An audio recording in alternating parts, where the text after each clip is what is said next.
Hey there, I'm Ben Mankiewicz. Thanks for being with us. The 1950s saw the birth of the expensive, spectacular widescreen blockbuster.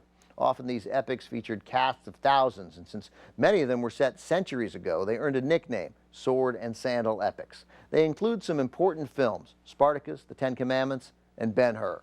Coming up next, we have another sword and sandal picture, lesser known but still produced on a grand scale. From United Artists in 1956, it's the story of one of the greatest military leaders of all time, Alexander the Great.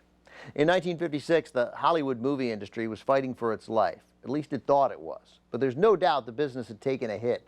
Millions of Americans were staying home to watch their brand new television sets. Ticket sales were definitely down. So were sales of popcorn, sodas, and goobers. One of Hollywood's responses was to produce big, expensive, widescreen blockbusters like this one, films that were specifically designed to give moviegoers an experience unlike anything they could see on their little sets at home. And Alexander the Great certainly delivered. The battle scenes reportedly featured 6,000 foot soldiers, 2,000 suits of armor, hundreds of cavalrymen, dozens of chariots. It's impossible not to be impressed with the sheer spectacle of the production. From writer, producer, and director Robert Rawson in 1956, and starring Richard Burton as Alexander III of Macedon, plus Frederick March, Claire Bloom, Danielle Deroux, and Peter Cushing. Here's Alexander the Great.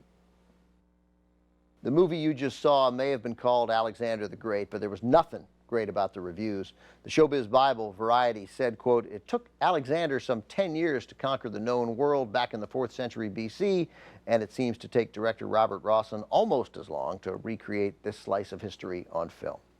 The Harvard Lampoon called Alexander the Great the worst movie of the year.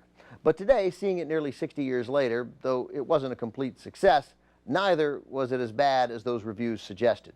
Released during a decade famous for big, lavish, ambitious historical epics, Alexander the Great was one of the biggest and most ambitious, and deserves some credit just for striving for that degree of excellence.